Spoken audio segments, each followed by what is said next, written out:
Hoy vamos a ver en esta continuación de el profeta Oseas el capítulo 5. Hoy vamos a ver este capítulo 5 que tiene 15 versos y también algo que les quiero adelantar es que en el próximo video voy a empezar el comentario al profeta Jonás, tan conocido el profeta, que se lo comió un gran pez. Vamos a hablar acerca de este capítulo 5. Sacerdotes, oíd esto y estad atentos, casa de Israel y casa del rey, escuchad, porque para vosotros es el juicio, pues habéis ido lazo en Mizpa y red tendida sobre Tabor. El juicio de Dios venía entonces sobre el liderazgo de Israel, espiritual y político, es decir, líderes y sacerdotes. Nadie se iba a salvar, ya que estas eran las fuerzas en donde el pueblo debería de caminar fuertemente, correctamente, pero ellos ahora iban a ser sujetos a juicio, debían de poner atención porque venía algo terrible sobre ellos. Sacerdotes, oíd esto, pongan atención, casa de Israel, casa del rey, o sea, a todos los niveles, debían escuchar porque venía terrible el asunto, tanto los dones, no de los sacerdotes, como el liderazgo, los cargos que tienen en ese tiempo los hombres de Israel, ellos son los responsables de llevar a un buen puerto al pueblo, pero no lo han hecho. En este tiempo debemos de usar los dones, los ministerios, las funciones para que la iglesia vaya a buen puerto. Entonces, cuando dejamos de conocer al Señor, acuérdense que Él les está reprochando que les faltó conocimiento, entonces lo más seguro es que nos vamos a desviar en muchas áreas. Israel no quiso conocer más al Señor, se conformó. Entonces ahora todo su territorio, por eso aquí habla de Mizpa, habla de Tabor, porque todo su territorio estaba emproblemado con Dios. Entonces debemos de pararnos a analizar qué es lo que estamos haciendo en las dos funciones, espiritual y en el liderazgo. Y haciendo víctimas, dice, han bajado hasta lo profundo, por tanto yo castigaré a todos ellos. O sea, no se habían frenado. Ellos tocaron fondo en su desobediencia y esto no iba a quedar sin castigo. A veces nosotros quisiéramos que el Señor actuara de una manera inmediata, al instante, pero Él sabe por su paciencia cuándo es el momento adecuado para arreglar las cosas, porque ahí sí ya no va a haber lugar a la justificación ni nada, sino que el juicio de Dios llegará. Ellos habían tocado fondo, el ser humano así va por la vida, se va autojustificando de todo lo mal que hace, pero cuando oyen del juicio en este tiempo de la humanidad, cuando oyen de lo terrible que dicen, no, no, Dios no es malo, y hay pura autojustificación, pero que no tiene fundamento bíblico. Yo conozco a Efraín e Israel no me es desconocido. ¿Por qué ahora, oh Efraín? ¿Por qué? O sea, te has prostituido y se ha contaminado Israel. O sea, todo el pueblo había caído en la idolatría. Todo el pueblo, cuando debían de servir a Dios y cuando debían de valorar todo lo que Dios había hecho, ellos se habían dejado influenciar cuando Dios estaba más con ellos.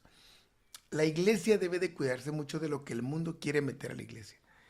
Debe de cuidarse, porque este es el tiempo en el que más fuerte la iglesia debe de estar agarrada de Dios. Más fuerte, porque la venida del Señor cada vez está más cerca. No piensas en convertirse a su Dios, porque espíritu de fornicación está en medio de ellos y no conocen a Jehová. Ellos no querían regresar, habían emprendido un camino perverso del que ya no había vuelta atrás. De su sistema habían sacado el volver a honrar a Dios. Ya se habían dejado poseer, dice aquí, por un espíritu de fornicación. ¿No? ¿Cuál era? El desenfreno, el darle rienda suelta a su carne, a su vida. Ese era el espíritu, es decir, no queremos el espíritu de Dios. Tenían la ley, pero no la querían seguir. Tenían buenas costumbres, pero no les interesaban. Tenían al verdadero Dios, pero no lo honraban. Ellos no quisieron, ya no quisieron conocer más de Dios. Y ahí es cuando el ser humano no entiende que de tanta insistencia que Dios tiene hacia nosotros, nosotros dejamos que espíritus inmundos entren a nuestra vida, a nuestra mente. Y aquí es un espíritu el que te viene y te engaña y te dice, no, no le creas a Dios, no le creas a la iglesia, no le creas a los hermanos. Son espíritus. Y el ser humano regularmente no tiene la capacidad y el entendimiento, la sabiduría para reprenderlos. No lo usa. Entonces, aquí, Señor, ya se apoderó de ustedes. La soberbia de Israel la desmentirá en su cara. Israel y Efraín tropezarán en su pecado y Judá tropezará también con ellos. Es decir, todo lo que debía de ser glorioso en ellos, todo lo que debía de levantarlos, todo lo que ellos debían de representar, no existía nada de eso. Ahora eran un pueblo que sin Dios no tenían salvación. Ahora en lugar de sentirse bendecido por el Dios Todopoderoso, ese Dios los estaba acusando. Fíjense, el que les había ofertado todo lo bueno era el que ahora se los iba a enjuiciar. Ellos lo habían desechado y habían querido abrazar el pecado mejor. Disfrutaron más caer. Eso entonces también le iba a perjudicar a quien habla aquí de Israel, de Efraín, pero también habla de Judá, que iban a tropezar, pero no iban a caer como ellos al grado de que desaparecieron. Entonces, es ver común, es ahora común ver a movimientos que tienen resultados, no como este Judá que miró que Israel en cierta manera prosperaba y podía imitarlos porque había una identificación entre ellos como pueblo. Eso pasa ahora. Tú ves una iglesia que emerge y le ves resultados, masa de gente, movimiento, buenos foros, música, y a veces queremos imitar cuando realmente no nos damos cuenta de los contextos. Con sus ovejas y con sus vacas andarán buscando a Jehová y no le hallarán, porque se apartó de ellos. Ni con sacrificios, ni con holocaustos, ni con nada, porque va a ser tarde.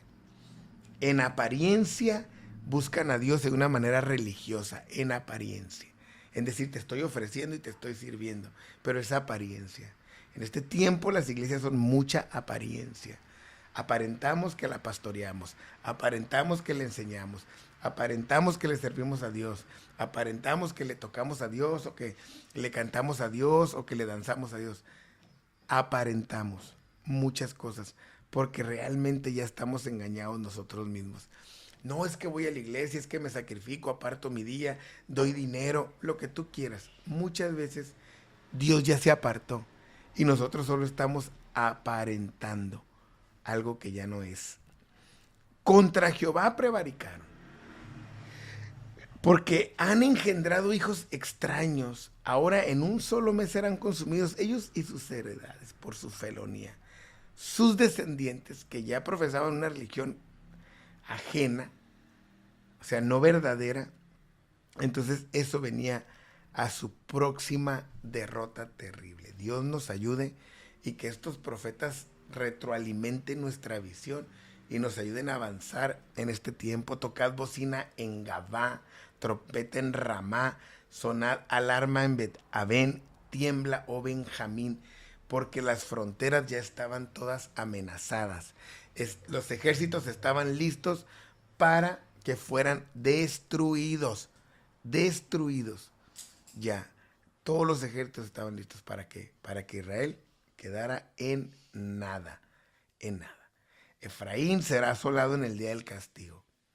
En las tribus de Israel hice conocer la verdad. Entonces, el día del horror había llegado, hermanos. Ellos ni se imaginaban lo que ya les había alcanzado, ya no había vuelta atrás. Nosotros estamos a tiempo de hacer las cosas bien. Si hemos pecado hay que arrepentirnos. Si nos hemos servido de la iglesia de una mala manera, hay que recapitular, porque el juicio de Dios viene y viene terrible sobre nosotros. Los príncipes de Judá fueron como los que traspasan los linderos, derramaré sobre ellos como agua. Mira, los líderes, fíjense, los líderes ya no respetaban, habían violado la ley de Dios. Ellos ya no se le rindieron a Dios. Ellos traspasaron los mandamientos, las ordenanzas, todo lo que Dios había hecho lo traspasaron. Entonces iba a caer para ellos una ira como cuando llueve que empapa todo a su paso. Dios nos libre, porque nosotros podemos estar también haciendo las cosas mal. No hay nada mejor que el libro de los profetas para nosotros hacer un análisis de ver cómo estamos haciendo las cosas. Mucha gente ya no predica estos libros, ni siquiera los estudia, porque viven un evangelio muy light, amor, puro bienestar, pura prosperidad, pura bendición, puro atar, desatar, declarar. Aquí nos habla de juicios terribles de Dios. Efraín es vejado, quebrantado en juicio porque quiso andar en pos de vanidades. Va a terminar mal porque siguieron lo que era nada. ¿Qué es una vanidad? Un ídolo, una falsa religión, el materialismo. Son vanidades porque se quedan aquí en este plano terrenal.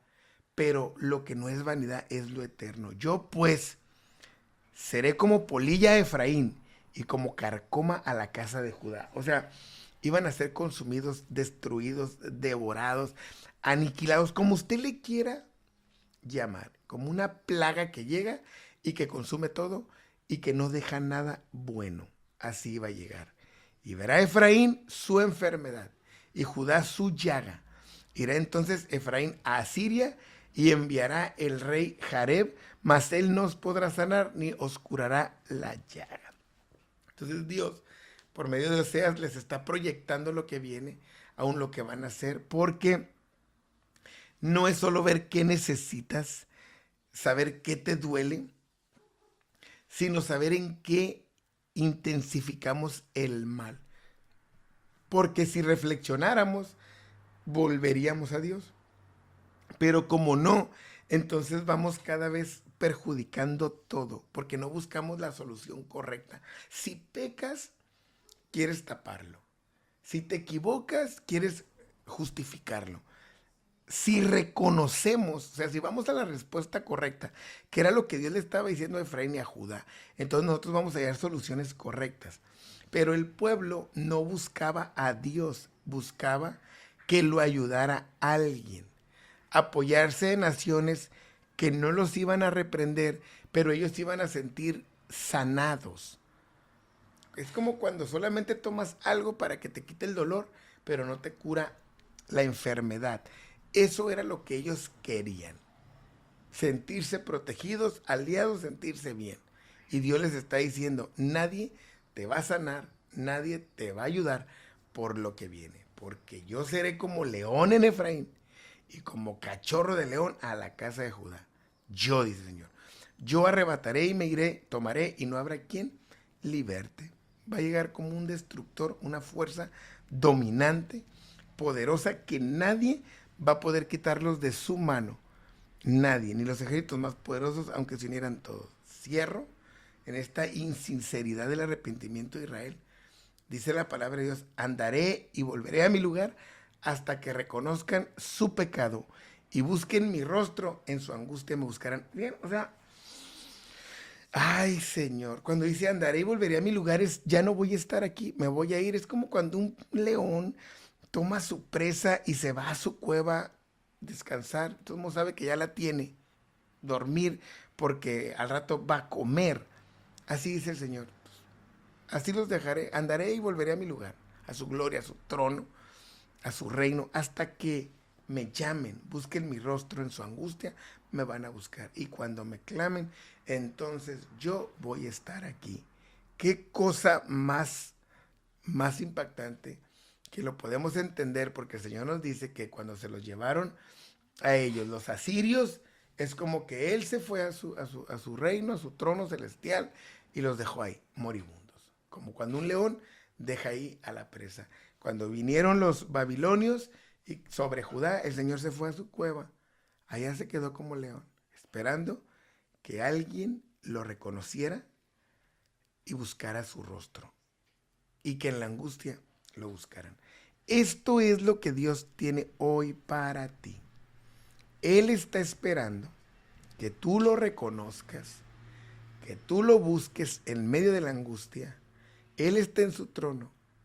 Él sabe todo lo que te ha pasado, los enemigos que has tenido, las luchas, las derrotas, las pruebas, las tribulaciones, las desilusiones, los que te han defraudado, quedado mal. Él sabe, pero Él está esperando a que tú en tu angustia lo reconozcas, reconozcas tus pecados y le clames y Él te va a ayudar. Libro de Amós, capítulo 5, bendiciones para todos y Por ahí viene entonces la serie del profeta Jonás. Ánimo.